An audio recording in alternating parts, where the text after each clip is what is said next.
பப்ளிக்லேருந்து வர ஒரு குட்டி கமெண்ட், என்னப்பா இவ்வளோ இப்படி தான் பேசுறாரு அவரு, இவ்வளோ ரூடா பேசுறாரு, ஏதாச்சும் ஒன்று குட்டியா சொல்லும்போது ஒரு ரியலைசேஷன் வருது, ஒரு ட்ரிகர் இருக்கு அப்படின்னா அந்த ட்ரிகர் கூட நம்ம உள்ளுக்குள்ள வச்சிருக்கிற பல வருடங்களோட ஸ்ட்ரெஸ் வெளியே பஸ்ட் அவுட் ஆகிறதுக்கோ இல்லை டக்குன்னு நம்ம இம்பல்சிவா ஒரு டெசிஷன் எடுக்கிறதுக்கோ.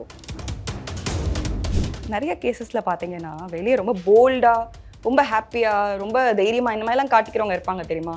அவங்களுக்குள்ளதான் நிறைய பிரச்சனைகள் வெளியே வராம இருக்கும். இப்போ நம்ம பையனை டிபெண்ட் பண்ணியிருக்கிறதோ இல்லை நம்ம பொண்ணு டிபெண்ட் பண்ணியிருக்கிறதோ, அப்புறம் அவங்களோட லைஃப் எப்படி இருக்கும், நம்ம முன்னாடி பண்ணியிருந்த விஷயங்களை இப்போ பண்ண முடியலையே, அவங்களுக்கு இன்னுமே வந்துட்டு ஒரு செல்ஃப் டவுட்ஸ், ஒரு இன்செக்யூரிட்டி வர ஆரம்பிக்கிறது, ஒரு பயம், பதட்டம், ஒரு ஆங்ஸைட்டி இதெல்லாமே ஜாஸ்தி ஆகிறதுக்கான சான்ஸ்.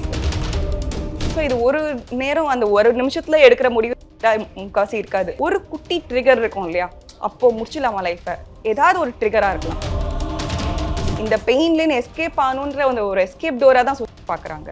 நான் இந்த மாதிரிலாம் பண்ண போகிறேன் அப்படின்ட்டு ஏதாவது யோசிச்சு வச்சுருக்காங்க, அதுக்கான பொருள் வாங்கி வச்சுருக்காங்க. இந்த மாதிரி எவ்வளோ டீட்டெயில்ஸ் சொல்கிறாங்களோ அவ்வளோக்கு அவ்வளோ அந்த கேஸ் இன்னும் சீரியஸாக இன்டென்ஸாக இருக்குன்னு அர்த்தம். அவங்களுக்கு வேண்டிய மேஜர் சப்போர்ட்னா லிசனிங் சப்போர்ட் தான். ஏன்னா அவங்க பேசுறதை கேட்கறதுக்கு ஆள் இல்லைங்கிறது அவங்களுக்கு பெரிய குறையாவே இருக்கும்.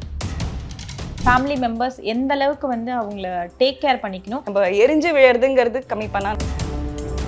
இப்போ இந்த மாதிரி வந்து ஒரு தாட் இருக்கு அப்படின்னா அந்த பர்சனுக்கு நீங்க பேசிக்கான அட்வைஸ்னா என்ன கொடுப்பீங்க? அவங்களுக்கு கொடுக்கறதோட அவங்களை சுற்றி இருக்கிறவங்களுக்கு கொடுக்கறது தான் இங்கே ஜாஸ்தி இருக்கு. ஸோ நிறைய பேர் பார்த்தீங்கன்னா சொல்யூஷன் கொடுக்கறதுக்கு ரெடியாக இருக்காங்க, இது பண்ணு அது பண்ணி சரியாயிடும் அப்படின்னு. பட் யாரும் காது கொடுத்து கேட்டு அதை அண்டர்ஸ்டாண்ட் பண்ணுறதுக்கு ரெடியாக இருக்கு. டார்லிங் ஏசி திருவிழா, இந்தியாவிலே குறைந்த மாத தவணையில் ஏசி. உதயம் பருப்பு வகைகள் சீக்கிரம் வைக்கிறதால கேஸ் செலவும் மிச்சம், நேரமும் மிச்சம். Sathyabama institute of science and technology, Chennai and Sriperumbudur. Galatta viewers வணக்கம். இன்னைக்கு நம்ம கூட வந்து சைக்காலஜிஸ்ட் அக்ஷயா இருக்காங்க.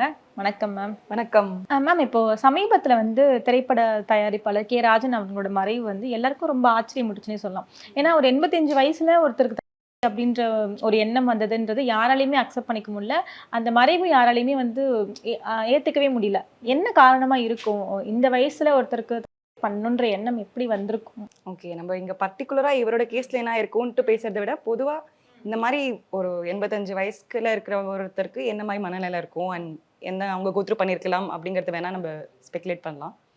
ஒன்று, அவங்க ஐடென்டிட்டி லூஸ் ஆகிறதுக்கும் நிறைய வாய்ப்பு இருக்குது. இப்போ வயசாகும்போது ஒரு ஸ்டேஜ் வரைக்கும் அவங்க தான் அந்த ஃபேமிலி பார்த்துட்டு இருப்பாங்க, நம்ம ஃபினான்சஸில் தான் ஓடுறது, இல்லை அவங்க கெரியர் நிறைய பில்ட் பண்ணுறதுக்கு கனவு இருக்கும், இது செய்யணும் அது செய்யணும், இது செய்யறதுனால எனக்கு ஒரு சாட்டிஸ்ஃபேக்ஷன், மாதிரி நிறைய விஷயங்கள் அவங்க கோட்டை கட்டியிருப்பாங்க. ஸோ ஒரு ஸ்டேஜுக்கு மேலே என்ன இருக்குது, நம்ம இதுக்கப்புறம் நான் யார், இதுக்கப்புறம் யார் என்னை டிபெண்ட் பண்ணியிருக்காங்க, ஸோ எந்த ஒரு பர்பஸ்க்காக நம்ம இருக்கோம், இதுக்கப்புறம் லைஃப் எப்படி இருக்கும், இப்படி நிறைய கேள்விகள் மைண்டில் வர்றதுக்கான சான்சஸ் இருக்குது. ஏன்னா அவங்களுக்குன்ட்டு இருந்த நிறைய திங்ஸ் வந்துட்டு அவங்களுக்கு லேட்டர் ஆன் லைஃப்பில் இருக்காது. அந்த இன்ட்ரெஸ்ட்டாக இருக்கட்டும், அவங்களோட ஹாபீஸாக இருக்கட்டும், அண்ட் சுற்றி பார்த்தீங்கன்னா அவங்களோட சொந்தக்காரங்களாக இருக்கட்டும், இல்லை ஃபேமிலி மெம்பர்ஸாக இருக்கலாம், ஃப்ரெண்ட்ஸாக இருக்கலாம், நிறைய பேர் கொஞ்சம் கொஞ்சமாக இறக்குறதையுமே பார்க்குவாங்க. ஸோ அதை பார்க்கும்போது நம்மளுக்கு என்ன மாதிரி இருக்குமோ, நம்ம என்ன மாதிரி கோத்ரூ பண்ணுவோமோன்ற ஒரு பயமும் கூட வரதுக்கு சான்சஸ் இருக்குது. ஸோ நிறைய நம்ம இன்னும் டிபெண்ட்டாக இடக்கூடாது, அவங்கள மாதிரி நம்ம வந்துட்டு இப்போ நம்ம பையனை டிபெண்ட் பண்ணியிருக்கிறதோ இல்லை நம்ம பொண்ணு டிபெண்ட் பண்ணியிருக்கிறதோ, அப்புறம் அவங்களோட லைஃப் எப்படி இருக்கும், இல்லை இந்த மாதிரி டிபெண்டாக இருக்கும்போது நம்மளை எப்படி பார்த்துப்பாங்க, நம்மளுக்கு என்ன மாதிரி மரியாதை மாறும், அந்த ஒரு மரியாதை எப்படி மாறுமோ, இப்போ வயசாகும் போதே என்ன சும்மா கேள்வி கேட்குற அப்படின்ற மாதிரி நிறைய பேர் பதில் சொல்கிறோம் இல்லையா. ஸோ அந்த மாதிரி ஒருத்தர் ட்ரீட் பண்ணும்போது அவங்கவுங்க ஒரு ஓட்டத்தில் இருக்காங்கங்கிறதுனால அப்படி டக்குன்னு பதில் சொல்லிடுறாங்க.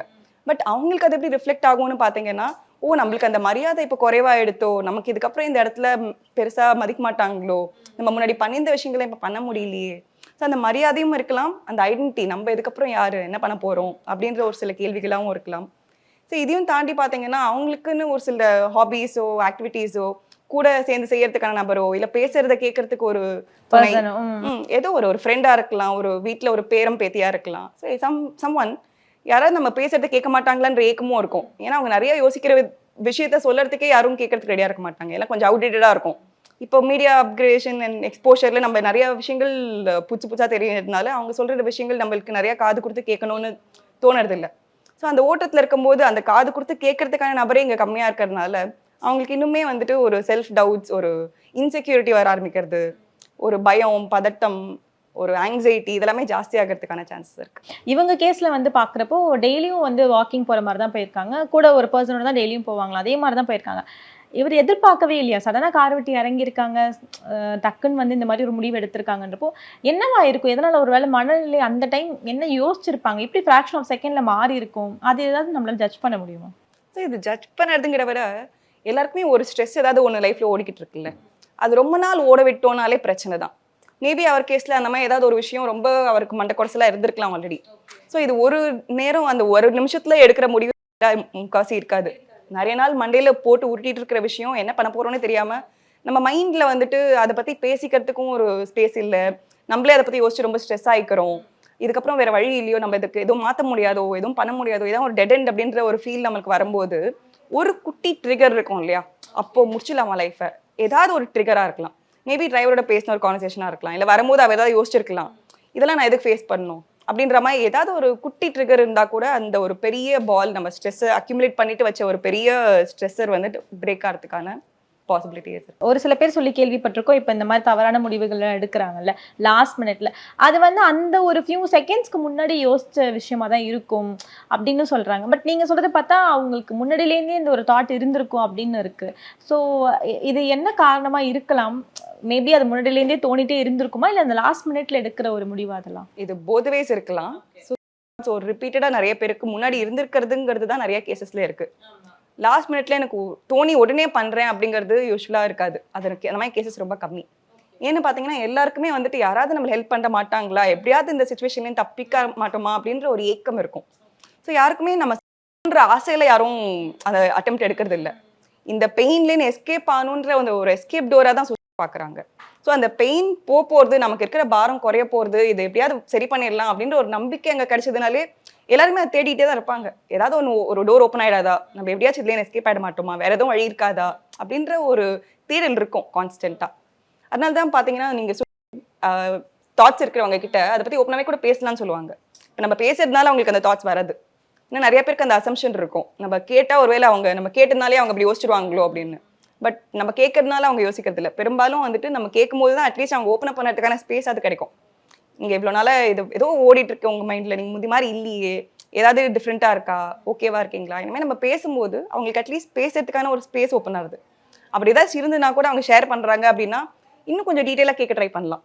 அப்போது ஏதாவது யோசிச்சிருக்கியா, எப்படி பண்ணணும்னு யோசிச்சிருக்கீங்களா, அந்த மாதிரி ஏதாவது கொஞ்சம் டீட்டெயில்ஸ் நோண்டும் போது அவங்க எந்த அளவுக்கு டீட்டெயில்ஸ் கொடுக்குறாங்கிறதே நம்மளுக்கு எந்த அளவுக்கு இன்டென்ஸாக அவங்க அதை பற்றி யோசிக்கிறாங்கன்ற ஒரு ஐடியா கிடைக்கும்.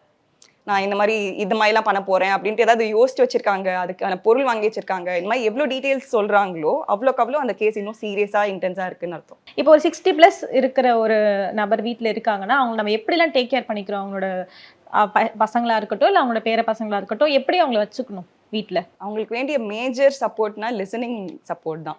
ஏன்னா அவங்க பேசுறது கேட்கறதுக்கு ஆள் இல்லைங்கிறது அவங்களுக்கு பெரிய குறையாவே இருக்கும் நிறைய கேசஸில் பார்த்தீங்கன்னா. அண்ட் செகண்டாக அவங்களுக்கான ரெஸ்பெக்ட், இப்பயும் அவங்க ரெஸ்பெக்டடாக இருக்காங்கன்றது நிறைய இடத்துல அவங்க பேசுறது. இப்போ அவங்களுக்கு டைம் ஆயிடுச்சு, நீங்கள் அடுத்து ஏதாவது செய்யணும், அவங்க ஏதோ பேசிகிட்டே இருக்காங்க, லாங்காக பேசிகிட்டு இருக்காங்க, ஏன்னா அவங்க லைஃப் கொஞ்சம் ஸ்லோவாக தான் இருக்குது அந்த நேரம். ஸோ அந்த நேரம் நீங்கள் சொல்கிறது ரொம்ப முக்கியம், அதை வேலிடேட் பண்ணுங்க. ஆனால் எனக்கு இப்போ கொஞ்சம் அவசரத்தில் இருக்கேன், நான் வந்து பேசலாமா அப்படின்ற மாதிரி சொல்லிட்டு போனீங்கன்னா அவங்க இன்னும் ரெஸ்பெக்டடாக ஃபீல் பண்ணுவாங்க. ஏன்னா வாய மூடு அப்படின்ற மாதிரி சொல்லிட்டு போகும்போது அவங்களோட வேல்யூவே குறைஞ்ச மாதிரி இருக்கும். ஸோ அவங்க எதுவுமே இல்லை அப்படின்னு அவங்களை துச்சப்படுத்தின மாதிரி நம்ம பேசும்போது இன்னுமே அவங்களுக்கு அப்போ நான் யார், இப்போ இங்கே எனக்கு மதிப்பு இல்லையோ, நமக்கு அப்போ ரெஸ்பெக்ட் இல்லையோ அப்படின்ற ஒரு ஃபீல் இன்னும் ஜாஸ்தியாகிடுது. ஸோ அவங்களுக்கு கொஞ்சம் ரெஸ்பெக்டடாக ட்ரீட் பண்ணணும். அண்ட் அவங்க பேசும்போது ஏதாச்சும் ஒரு டைம் ஒதுக்கி அவங்களுக்குன்னு கொஞ்சம் காது கொடுத்து கேட்கறது. கொஞ்ச நேரமாக இருந்தாலும் ஒரு 5 மினிட்ஸாக இருந்தாலும் சரி, 10 மினிட்ஸாக இருந்தாலும் சரி, அவங்க ஏதோ சொல்ல வராங்கன்றதை நம்ம கொஞ்ச நேரம் கவனிக்கிறோம்னாலே அவங்களுக்கு ஒரு பெரிய சாட்டிஸ்ஃபேக்ஷனாக இருக்கும். இப்போ இந்த வயசு கேட்டகரி இருக்குல்ல, ஒரு 60+லேருந்து இருக்கிறவங்களுக்கு என்ன மாதிரியான மென்டல் ஹெல்த் வந்து இருக்கும்? நம்ம வந்து அவங்களுக்கு ஒரு அட்வைஸ்லாம் என்ன அட்வைஸ் கொடுப்பீங்க? கொஞ்சம் எப்படி ஆக்கியபைடாக வச்சுக்கலான்னு பார்க்கறது ரொம்ப நல்லது அவங்களுக்கு. ஏன்னா பெரும்பாலும் பார்த்தீங்கன்னா அந்த எம்டினஸ் தான் அவங்களுக்குள்ள இன்னும் க்ரோ ஆகிட்டு ஒரு சில பேர் நிறைய பேசிக்கிட்டே இருக்கணும்னு பார்ப்பாங்க. அவங்களுக்கு எவ்வளோ பேசினாலும் சாட்டிஸ்ஃபை ஆகாது, அண்ட் கூட இருக்கிறவங்களுக்கும் கட்டுப்படி ஆகாது, எவ்வளோ நேரம் உட்காந்து கேட்க முடியும் இல்லையா. ஸோ அந்த மாதிரி பீப்புளாக இன்னும் கொஞ்சம் எப்படி அவங்க ஆக்கியபைடாக வச்சுக்கலாம், எந்த மாதிரி சர்க்கிள்ஸ், இப்போ நிறையா எல்டர்லி பீப்புள் சர்க்கிள்ஸ்லாம் இருக்குது. ஸோ அவங்க போயிட்டு இன்னும் ஒரு 4 பேரோட மீட் பண்ணி பேசுறதா இருக்கலாம், இல்லை ஆன்லைனில் கனெக்ட் பண்ணி ஒரு சில கிளாஸஸ் அட்டன் பண்ணுறதா இருக்கலாம், இல்லை புதுசாக ஏதாவது கற்றுக்கணுன்ட்டு நினச்ச விஷயம் அவங்களுக்கு சின்ன வயசில் கற்றுக்க முடியாமல் இருந்திருக்கலாம்.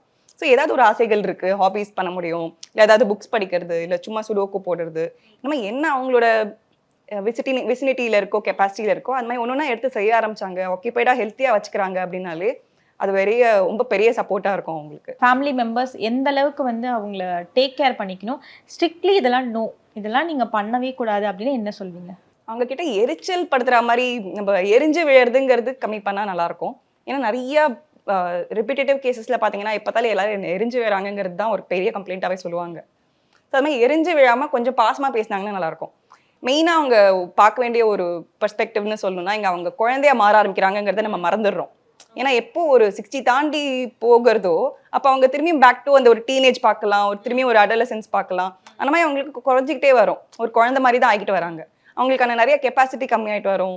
அவங்களால ரொம்ப நல்லா நிறைய யோசிக்க முடியாது. அவங்களோட ஃபிசிக்கல் ஆப்ரேட்டிங் ஸ்கில்ஸ் எல்லாமும் கொஞ்சம் கம்மியாயிட்டே வரும். அப்படின்றப்ப நம்ம இவ்வளோ வயசாக இருக்கே உனக்கு இது கூட தெரியாதா அப்படின்ற பெர்ஸ்பெக்டிவ்ல பார்க்காம அவங்க அப்போ தான் குழந்தை ஆகிட்டு வராங்க. இதுக்கப்புறம் அவங்களால இவ்வளோதான் முடியும், அவங்களுக்கு கெப்பாசிட்டியே இவ்வளோதான் அப்படிங்கிறத புரிஞ்சு, என்னம்மா இவ்வளவுதானே, இப்ப குழந்தைகிட்ட நம்ம எப்படி பேசுவோம், ஏதாவது தப்பு ஆயிடுச்சுன்னா நம்ம குழந்தைகிட்ட வந்து எரிஞ்சவே மாட்டோம் இல்லையா, ஏமா இப்படி பண்ணிட்ட அப்படின்னு போய் கேட்போம் இல்லையா.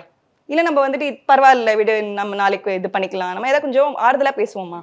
அந்த மாதிரி வயசானவங்கள்ட்டையும் பேச ஆரம்பிக்கும் போது அவங்களுக்கு ஒரு அந்த ஃபீலிங் வேல்யூட் அப்படின்ற ஒரு விஷயமும் போகாம இருக்கும். அட் த சேம் டைம் அவங்களுக்கு யாரோ இருக்காங்க, நமக்குன்னு இருக்காங்க அப்படின்ற ஒரு ஆறுதல் இருக்கும். கே ராஜன் அவர்கள் எப்பயுமே ரொம்ப போல்டா பேசக்கூடிய ஆள். ரீசெண்டா வந்து கொடுக்குற ப்ரெஸ் மீட்ஸ்ல கூட அவ்வளோ போல்டா பேசியிருப்பாங்க, ரொம்ப எனர்ஜெட்டிக்கா இருப்பாங்க. அப்படின்றப்போ யாராலுமே வந்து லைக் அக்செப்ட் பண்ணிக்கவே முடியல இவங்களோட இந்த மறைவு, அதுவும் இந்த முடிவு யாராலும் அக்செப்ட் பண்ணிக்க முடியல. என்ன காரணமாக இருக்கும் இப்படிப்பட்ட ஒரு பர்சன் டக்குன்னு இப்படி ஒரு முடிவெடுக்க என்ன ரீசனா இருக்க வாய்ப்பு இருக்கு? நிறைய கேசஸ்ல பாத்தீங்கன்னா வெளியே ரொம்ப போல்டா, ரொம்ப ஹாப்பியா, ரொம்ப தைரியமா இந்த மாதிரிலாம் காட்டிக்கிறவங்க இருப்பாங்க தெரியுமா. அவங்களுக்குள்ளதான் நிறைய பிரச்சனைகள் வெளியே வராம இருக்கும். இப்போ வெளியே போல்டா காட்டிக்கிறதுனாலே அவங்களுக்கு அந்த ஒரு இமேஜ் எக்ஸ்பெக்டேஷன் இருக்கும். எப்பவுமே அவங்க போல்டான பர்சனாலிட்டின்னு பார்த்து மேபி அவங்க ஃபேமிலியுமே இப்படி பார்த்துருக்காங்கன்னா அவங்க யார்ட்டுமே டக்குன்னு ஷேர் பண்ணியிருக்க மாட்டாங்க. எஸ்பெஷலி இப்போ ப்ரெசென்ட் 80s இருக்கிறவங்க எல்லாம் பார்த்தீங்கன்னா அந்த காலத்துக்கு கூடிய மக்கள் இல்லையா. அந்த காலத்தில் அவங்களுக்கு மென்டல் ஹெல்த் நிறைய எக்ஸ்பிரஸ் பண்ணணும், இல்லை ஆம்பளைனா டக்குன்னு அழுதுறக்கூடாது, உடஞ்சிடக்கூடாது, நம்ம வந்து ஸ்ட்ராங்காக இருக்கணும், இப்படின்ற நிறைய சோஷியல் எக்ஸ்பெக்டேஷன்ஸ் இருந்திருக்கும். ஸோ அவங்க வந்து நான் எப்பவுமே கெத்தாக இருக்கணும், எப்பவுமே ஸ்ட்ராங்காக இருக்கணும், வெளியே காமிச்சிடக்கூடாது, நான் வெளியே காமிச்சா அப்புறமா அவங்க ரொம்ப அஃபெக்ட் ஆவாங்க அப்படின்ற மாதிரி இருக்கலாம். இல்லை அப்புறம் நம்மளை பற்றி என்ன நினைப்பாங்க, நம்மள அப்புறம் ரொம்ப வீக் நினச்சிருவாங்களோ அப்படின்ற ஒரு பயங்களா இருக்கலாம். ஸோ ஏதோ ஒரு காரணம் அவங்களுக்கு அந்த சோஷியல் எக்ஸ்பெக்டேஷன்னாலே அவங்க இன்னும் நம்ம இப்படியே காமிக்கணும் அப்படின்ற ஒரு வெளி இமேஜ். ஸோ உள்ளுக்குள்ள எனக்கு இவ்வளோ உடஞ்சு போயிருக்கு, ஆனால் வெளியே வந்து நான் முழுசாவே ஒரு மாஸ்க் போட்டு அலையிறேன் அப்படின்றப்ப உள்ள இருக்கிற கவலைகள் நிறைய வெளியே வருது இல்லை. ஸோ நான் உள்ளுக்குள்ளேயே நான் வச்சுக்கிட்டே இருக்கேன்றப்ப என்ன ஆகுது, அது இன்னும் பெருசாகிக்கிட்டே போகுது, இன்னும் எனக்கு கஷ்டமாக்கிட்டே போகுது. அதை வெளியே நான் காட்டும் போது மேபி டக்குன்னு எரிஞ்சு விழுவேன், கோவத்தை காட்டுவேன், இல்லை நிறைய ஐசோலேட் பண்ணிப்பேன். நானே எனக்கு ரொம்ப க்ரௌடே வேண்டாம் அப்படின்னு நான் போய் தனியாக ரூம்குள்ளே உட்காந்துக்கிறது. இந்த மாதிரி என்னோட ரியாக்ஷன்ஸ் இருக்கலாம். பட் இப்படி வெளியே காட்டும் போது என்ன பண்ணுவாங்க, ஃபேமிலி மெம்பர்ஸும் என்ன பண்ணுவாங்க, அவர் எப்போதாலும் முசுடு சும்மா எரிஞ்சு விழுந்துட்டு இருப்பாரு, அவருக்கு வயசாயிருச்சு ஆமா அப்படின்னு சொல்லிட்டு இக்னோர் பண்ணிடுவோம். பட் அதெல்லாமே வந்து குட்டி குட்டி சைன்ஸ் தட் அவங்களுக்கு ஒரு ஹெல்ப் வேணும், அவங்க ஏதோ கோத்ரூ பண்றாங்கிறது தான் வெளியே அவங்களுக்கு உட்காந்து அழறது, வீக்கா காட்டுறதுங்கிறது காமன் இல்லை அவங்களோட ஜென்ரேஷன்ல. ஸோ அவங்களோட இயல்பான விஷயம் வந்துட்டு டக்குன்னு எரிஞ்சு விழுறது, கோவத்தை காட்டுறது, இல்லை போய் தனியாவே உட்காந்துக்கிறது, சைலண்டா இருக்கிறது, எந்த ஒரு எமோஷனுமே காட்டாம ரொம்ப நம்பாவே அவங்க மூஞ்சி வச்சுப்பாங்க. ஸோ இந்த மாதிரிலாம் குட்டி குட்டி விஷயங்களே வந்துட்டு நம்ம சயின்ஸாக பார்க்கலாம். நிறைய சக்ஸஸ்ஃபுல்லாக இருக்காங்க அப்படின்றப்ப அதை மெயின்டைன் பண்ணணும். ஏன்னா அவங்களோட ஸ்டாண்டர்டே வந்துட்டு ரொம்ப ஹையாக இருக்கு. ஸோ அவ்வளோ நம்ம பில்ட் பண்ணியிருக்கோம், ஒரு பெரிய கோட்டை கட்டியிருக்கோம், இதை மெயின்டைன் பண்ணுறதே எனக்கு ஒரு பெரிய டாஸ்க் அப்படின்ற மாதிரி இருக்கும். அந்த கோட்டையில் கொஞ்சம் ஏதாவது சரிஞ்சா கூட ஐயோ நம்ம இவ்வளோ ஒரு இமேஜ் பில்ட் பண்ணியிருக்கோம், நம்ம கெரியர் இவ்வளோ தூரம் கொண்டு வந்திருக்கோம், நம்மளை பற்றி இப்படிலாம் யோசிக்கிறாங்களா அப்படின்னு குட்டியாக ஒரு பப்ளிக் கமெண்ட் கூட ஒரு ட்ரிகராக இருக்கலாம். எனிதிங். ஏன்னா அவ்வளோ நாள் வந்து ஸ்ட்ரேஞ்சர்ஸ் ஏதாவது சொல்கிறாங்க விட்டுருக்கலாம், அதை இக்னோர் பண்ண முடிஞ்சிருக்கலாம். ஒரு குட்டி எம்டி ஸ்பேஸில் நம்ம உட்காந்துருக்கும் போது நம்ம ஆல்ரெடி உள்ளுக்குள்ள நிறைய ரொப்பி வச்சுட்டு இருக்கோம் அப்படின்றப்ப பப்ளிக்லேருந்து வர ஒரு குட்டி கமெண்ட், என்னப்பா இவ்வளோ இப்படி தான் பேசுகிறாரு, அவர் இவ்வளோ ரூடாக பேசுகிறாரு, ஏதாச்சும் ஒன்று குட்டியாக சொல்லும்போது ஒரு ரியலைசேஷன் வருது, ஒரு ட்ரிகர் இருக்குது அப்படின்னா அந்த ட்ரிகர் கூட நம்ம உள்ளுக்குள்ளே வச்சிருக்கிற பல வருடங்களோட ஸ்ட்ரெஸ் வெளியே பஸ்ட் அவுட் ஆகிறதுக்கோ இல்லை டக்குன்னு நம்ம இம்பல்சிவாக ஒரு டெசிஷன் எடுக்கிறதுக்கோ காரணமா இருக்கலாம். இப்போ நீங்க சொன்ன மாதிரி வெளியே பயங்கர போல்டா கான்ஃபிடென்ட்டா இருக்க பர்சன் உள்ளுக்குள்ள என்ன மாதிரி கோத்ரூ பண்ணுவாங்க நீங்க பார்த்துருப்பீங்களா? அந்த மாதிரி கேசஸ் பர்சன்ல வந்து வெளியே இப்படி ப்ரொஜெக்ட் பண்ணிக்கிறாங்க, பட் அந்த கேஸ் ஆப்போசிட்டா இருக்கும். அந்த மாதிரி நடந்த விஷயங்கள் ஏதாச்சும்? நிறைய மென் கவுன்சிலிங் வரும்போது பெரும்பாலும் மோர் தென் ஹாஃப் ஆஃப் த கேசஸ் அப்படிதான் இருக்கும். ஏன்னா டக்குன்னு அவங்க பார்ட்னர் கிட்ட கூட டக்குன்னு அவங்களோட வல்னரபிலிட்டிஸ் வெளியே காமிச்சிக்கிறது இல்லை. எப்பவுமே வந்துட்டு நான் தைரியமா இருக்கணும், நான் என் ஃபேமிலியோட ப்ரொடெக்டரா இருக்கணும், நான் தான் பாதுகாக்கணும், நான் தான் அவங்களை டேக் கேர் பண்ணணும், நான் தான் ஃபினான்ஸ் பார்த்துக்கணும், இனிமேல் நிறையா வந்து அவங்க ஒரு போல்டான கேரக்டராக தான் மென் ஜென்ரலாக நிறையா ஃபீல் பண்ணுறாங்க. ஸோ அவங்க சொசைட்டி வழியாக பார்த்தீங்கன்னா மென் வந்து அழக்கூடாது, அவங்க உடையக்கூடாது அப்படிங்கிறது நிறையா எதிர்பார்ப்பு இருந்திருக்கு. இப்போ விமன் அழுதா யாரும் ஏன் உட்காந்து அழறங்கிறத அவ்வளோ சீரியஸாக பார்க்க மாட்டாங்க. பட் மென் அழுதா என்னப்பா ஆம்பளை வந்து நீலாம் அழலாமா, ஏன் பொம்பளை மாதிரி அழற இப்படின்னு சொல்றது எல்லாமே இன்னுமே இருக்கு. ஸோ இதெல்லாம் மாற ஆரம்பிக்கும் போது தான் மென்னுக்குமே அந்த ஒரு ஸ்பேஸ் இருக்கும், அந்த எமோஷனலாக ஷேர் பண்ணிக்கிறதுக்கோ இல்லை அவங்களும் ஹீல் ஆகிறதுக்கோ இல்லை உள்ளுக்குள்ளே நம்ம வச்சுக்க வேண்டாம் நம்மளும் ஷேர் பண்ணி அதேன் வெளியே வரலாம் அப்படின்னு பார்க்கறதுக்கோ அவங்களுக்கும் அந்த ஸ்பேஸ் கிரியேட் பண்ணால் நல்லாயிருக்கும். மென் பெரும்பாலும் இந்த மாதிரி நிறைய கோத்ரூ பண்ணி நான் பார்த்துருக்கேன். அவங்க செஷனுக்கு வரும்போது அவங்களுக்கு அந்த எமோஷன்ஸை அவங்களுக்கு வெளிப்படுத்த கூட தெரியாது, அந்த மாதிரி இருக்கும். ஏன்னா அந்த மாதிரி பழகிருப்பாங்க அவங்க வீட்லேயே. எல்லாம் குட், ஆல் சில், இந்த மாதிரி ரொம்ப கூலாகவே அவங்க காமிச்சிக்கணும், எல்லாமே லைட்டாக இருக்க மாதிரி. இது மட்டும் தான் எனக்கு லைட்டாக ப்ராப்ளமாக இருக்குது அப்படின்ற மாதிரி கொஞ்சம் அவங்களோட பாடி லாங்குவேஜ்லாம் கூட ஒரு டென்ஸ் தெரியும். அந்த டென்ஷன் இருக்கும், ஆனால் வார்த்தைகளில் அவங்களுக்கு வெளியே சொல்லறதுக்கு இன்னும் பழக்கம் இல்லாததுனால தெரியாது. ஸோ நம்ம கொஞ்சம் கொஞ்சமாக கேள்விகள் கேட்கும் போது, டீப்பாக போகும்போது அந்த எமோஷன்ஸ் அவங்க வெர்பலைஸ் பண்ணதுக்கு கொஞ்சம் கொஞ்சமாக கற்றுக்க ஆரம்பிப்பாங்க. அந்த ஸ்பேஸ் கொடுக்கும் போது அவங்களால எடுக்க முடியறது, அதை ஃபீல் பண்ண முடியறது, அந்த எமோஷன்ஸ் வெளியே வருது. பட் அந்த ஸ்பேஸ் கொடுக்கறதுக்கே யாரும் ரெடியாக இல்லை, ஒரு அந்த ஸ்பேஸ் எடுத்துக்கணுன்றதுமே மென்னுக்கு அந்த அவேர்னஸ் இல்லை. இப்போ இந்த மாதிரி வந்து ஒரு தாட் இருக்கு அப்படின்னா அந்த பர்சனுக்கு நீங்க பேசிக்கான அட்வைஸ்னா என்ன கொடுப்பீங்க? முதல்ல இந்த விஷயங்கள்லாம் நீங்க பண்ணுங்க அப்படின்னு என்னென்ன அட்வைஸ்? அவங்களுக்கு கொடுக்கறதோட அவங்களை சுற்றி இருக்கிறவங்களுக்கு கொடுக்கறது தான் இங்கே ஜாஸ்தி இருக்கு. ஏன்னா நம்ம அந்த மாதிரி ஒருத்தங்க ரொம்ப சஃபகேட் ஆகிறாங்கன்னு பார்க்கும்போது அவங்களுக்கு எப்படி ஹெல்ப் கொடுக்கலான்னு பார்க்கறதுக்கு நிறைய வழி இருக்கு. ஏன்னா நம்ம ஒன்று கோத்ரூ பண்ணிட்டு இருக்கோம், அளவுக்கு யோசிக்கிறோம் அப்படின்னா நம்ம மைண்டை பொறுத்த வரைக்கும் இட்ஸ் டெட் எண்ட், இதுக்கப்புறம் வேற வழி இல்லை. மேபி நீங்க கேட்குற கேள்விக்கே வந்துட்டு ஒரு பர்சன் கோத்ரூ பண்றவங்களுக்கு என்ன பண்ணலாம் அப்படின்னு பார்த்தீங்கன்னா, எந்த ஒரு விஷயமே லைஃப்ல இதுதான் அல்டிமேட்டம், இதுக்கப்புறம் வழியே இல்லை அப்படின்னு ஒரு கிடையவே கிடையாது இல்லையா. Everything has another side.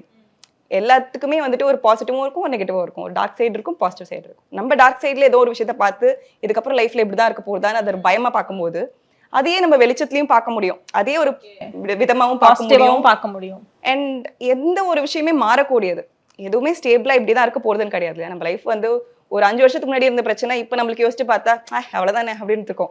அந்த நேரம் ஆனால் ரொம்ப ஹெவியா இன்டென்ஸா ஃபீல் பண்ணியிருப்போம். அப்படி எந்த ஒரு விஷயமே மாறக்கூடியது அப்படின்றத நம்ம அடிக்கடி நம்மளுக்கு ஞாபகப்படுத்திக்கும் போதே இந்த மாதிரியான யோசனைகளையும் வெளியே வரதுக்கு ஹெல்ப்ஃபுல்லா இருக்கும். அண்ட் சுற்றி இருக்கிறவங்க என்ன பண்றாங்கன்னு பார்த்தீங்கன்னா, இந்த மாதிரி ஏதாச்சும் ஒரு பிரச்சனைன்னு சொல்லும் போதும் பி பாசிட்டிவ், இந்த மாதிரி யோசிக்காத, இதை ஓவர் திங்க் பண்ற அப்படின்னு ஒரு பட்டம் கொடுத்துருவாங்க. இல்லையா இப்படிலாம் யோசிக்கலாம், உனக்கு ஃபேமிலி பற்றிலாம் உனக்கு கவலை இல்லையா அப்படின்ட்டு அட்வைஸ் பண்ணுவாங்க. இந்த மாதிரி கில்ட் ட்ரிகர் பண்ணி விடுவாங்க. So it doesn't help. Instead நீ எனக்கு முக்கியம், நான் உனக்காக இருக்கேன் அப்படின்ற ஒரு ஆறுதல் கொடுக்கறதோ, என்னதான் ஓடுது, எதனால இப்படி யோசிக்கிற அப்படின்னு உட்காந்து கேள்விகள் கேட்கறது. ஸோ நிறைய பேர் பார்த்தீங்கன்னா சொல்யூஷன் கொடுக்கறதுக்கு ரெடியா இருக்காங்க, இது பண்ணு அது பண்ணு சரியாயிடும் அப்படின்னு. பட் யாரும் காது கொடுத்து கேட்டு அதை அண்டர்ஸ்டாண்ட் பண்ணுறதுக்கு ரெடியா இல்லை. ஸோ இங்கே சொல்யூஷன்ஸை விட அண்டர்ஸ்டாண்டிங் ஸ்பேஸ் தான் நிறைய தேவைப்படும். அந்த மாதிரி ஒரு பர்சன் இருக்காங்கன்னா அவங்க மனநிலைக்கு அந்த நேரம் யாராச்சும் கேட்க மாட்டாங்களா, யாராச்சும் ஒரு சொல்யூஷன் கொடுத்துட மாட்டாங்களான்னு ஏங்குவாங்க. பட் அங்கே சொல்யூஷனே வந்துட்டு அவங்களோட எமோஷனல் லாக் தான். ஸோ அவங்க எவ்வளோ பேசுறாங்களோ, வாய் விட்டு பேசி அதை பண்றாங்களோ, அவ்வளோக்கு அவ்வளோ அவங்களோட எமோஷனல் இன்டென்சிட்டி கொஞ்சம் கிளியர் ஆக ஆரம்பிக்கும்.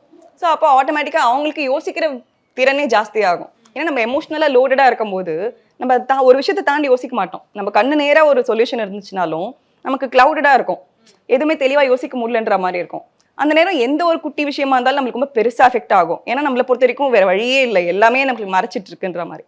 ஸோ இந்த எமோஷன்ஸ் எல்லாம் கொஞ்சம் இறக்கி வைக்கிறதுக்கான ஒரு ஸ்பேஸ் கிடைச்சிச்சுன்னா கூட போதும், அவங்க அடுத்து என்ன பண்ணலான்றது யோசிக்கிறதுக்கு பெட்டரா முடியும்.